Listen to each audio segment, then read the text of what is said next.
college, I worked the third shift in my local Wendy's. The pay sucked, but it was pretty chill. Other than the occasional late-night Karen, that was until I met Sandy. We hadn't gotten many customers that night, and I'd spent most of my shift sweeping and wiping the counters. Just when I thought I was going to die of boredom, someone pulled up to the drive-through speaker. I put down the broom and turned on my headset. "Welcome to Wendy's. What can I get for you?" "I need 50 chicken nuggets and 10 double cheeseburgers." The man's voice sounded hoarse, but I thought it just might be the crappy Wendy's speakers. I punched in his order on the computer screen, feeling sorry for my coworker Brad in the kitchen. He was the only cook working, so he'd have to make all that food himself. "Is there anything else I can get you, sir?"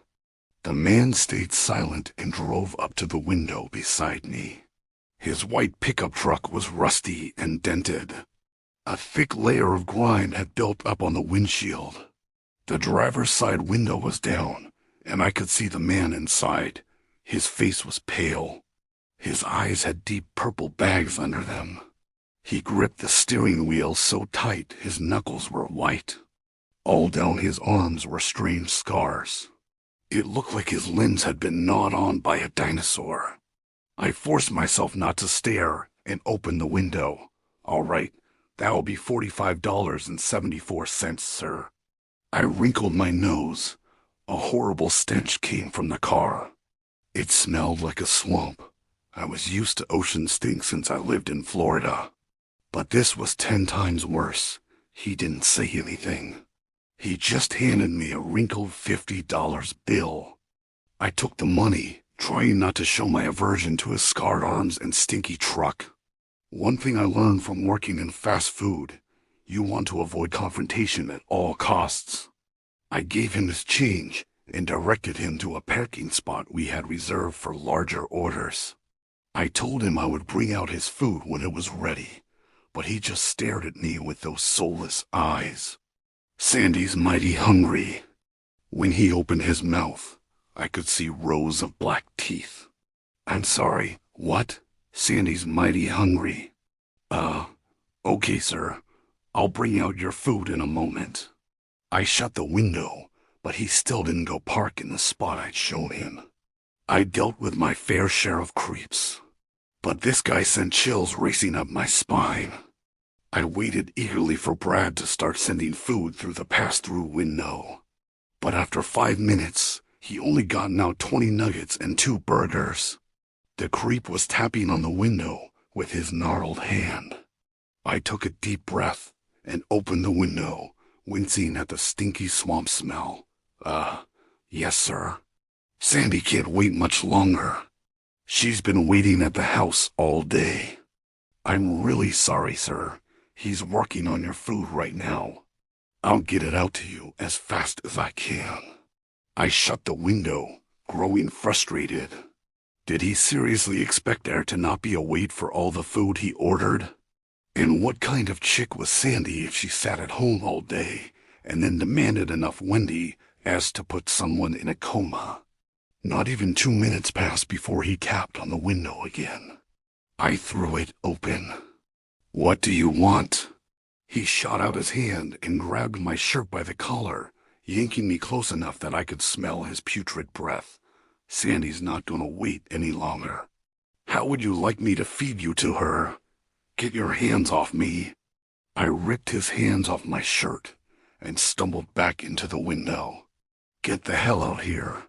I'm calling the cops." The man snarled at me and pressed the gas. His car peeled out of the driveway. His taillights disappeared into the night. Good riddance.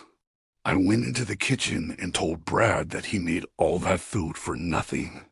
He was understandably upset, but we laughed it off and even ended up eating some of the burgers ourselves. About a half an hour passed with no customers, so me and Brad just kicked back in the kitchen and chatted. Right in the middle of our conversation, the power went out, plunging the kitchen into darkness. The stoves all clicked off, and the whir of the air conditioner stopped. We both thought it was weird since it wasn't even storming or anything. I followed Brad out of the kitchen. It was a little easier to see up front since there were no windows in the dining area, but it was still dark. Out of the front window, I could see the McDonald's across the street, still glowing with electricity. All of the other buildings around us still seemed to have power. Only the Wendy's had lost electricity for some reason. Me and Brad both jumped and turned to the noise. The creep was back. He stood in front of the drive-through window. He wasn't in his truck anymore, and this time he had a massive burlap sack clutched to his chest. His chapped lips were drawn in a sick grin. And to my horror, he pushed open the drive-through window. "You need to feed Sandy." Brad stormed through the window, fuming. "Sir, you need to leave." The creep opened the bag and tipped it into the restaurant. A dark mass fell with a plop onto the tile. I squinted, trying to make out what it was, and then Brad screamed. I ripped my phone out of my pocket and turned on the flashlight. What I saw will haunt me for the rest of my life. An alligator sat on the tile, its jaw locked firmly around Brad's ankle. Brad roared in pain as blood spurted around the gator's mouth. I almost vomited as I watched it roll over, ripping Brad's foot off at the ankle entirely. Brad wailed in pain. The nutjob at the window started cackling. Sandy Brad wailed in pain. Nutjob at the window started cackling. Sandy's hungry. Sandy's hungry. Brad stumbled backwards, but I caught him. His eyes fluttered back in his skull as I dragged him with me into the kitchen, slamming the door behind us. We both sat against the door to keep it shut. I called the cops immediately. It took them 10 minutes to get to us, and it was the longest 10 minutes of my life. All I could hear was that alligator scratching against the door and the weirdo just repeating Sandy as hungry over and over. The cops came and arrested that creep and took the alligator named Sandy to a wildlife sanctuary somewhere. Apparently, the weirdo had captured the gator and kept it in his basement for years, feeding it fast food. I quit my job the next day and had to enroll in therapy. I still know I got lucky, though. If I had been the one to go to the window, it would have been my foot in Sandy's stomach.